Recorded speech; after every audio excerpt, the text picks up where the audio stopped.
So feature was to test if fractional flow reserve could help for deciding the best treatment for multivessel disease patients.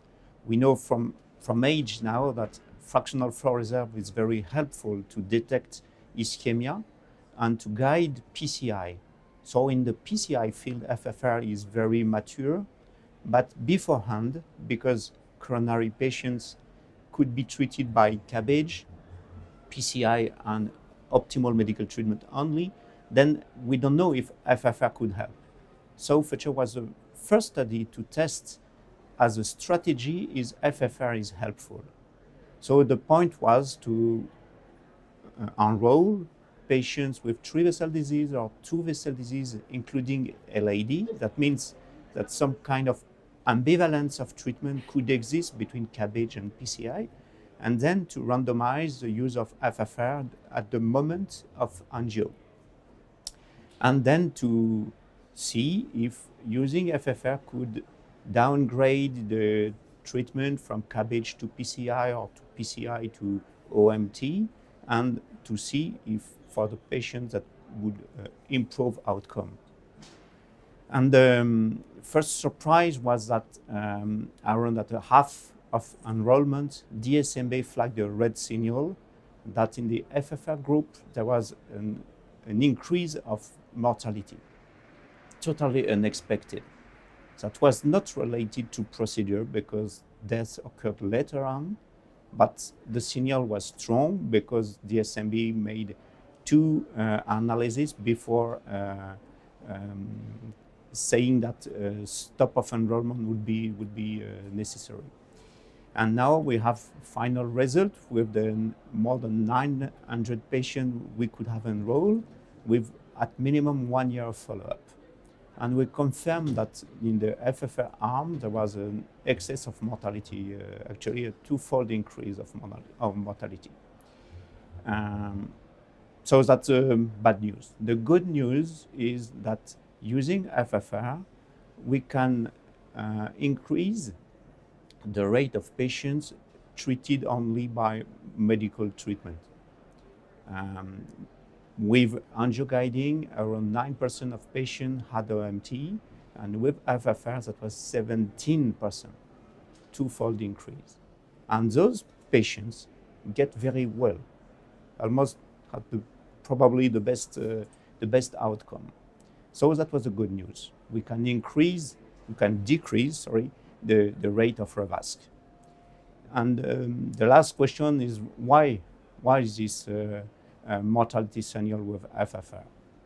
That was not procedure related, so that's probably the choice of strategy that could provoke that. And we try to understand that.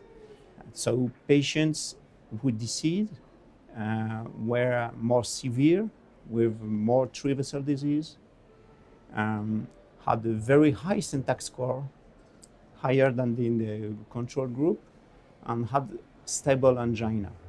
So my feeling is, it's difficult, we have no statistic because the numbers are quite small, but my feeling is that using FFR in very complex anatomical patients could lead to propose PCI instead of CABG.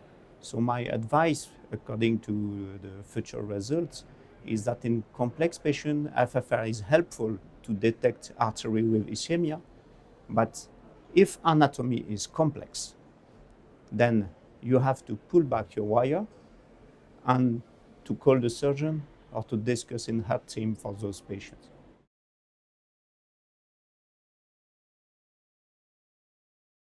We have learned from the 20 last years, we have learned to fight against oculostenotic reflex, and FFR is very helpful by guiding only ischemic lesion. So that's a very good point. But now we have probably to fight somehow against the functional reflex because anatomy has a place to do, and complex lesion, for example, indicated by syntax score, is important to integrate in this strategy, and we have a balance to find between functional and anatomy for the best outcome for our patients.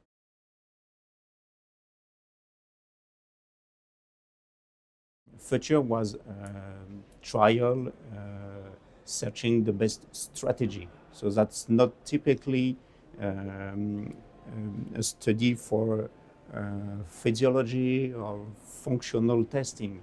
So that's more before that part. My feeling is that we need to have a correct indication of which artery provoke ischemia.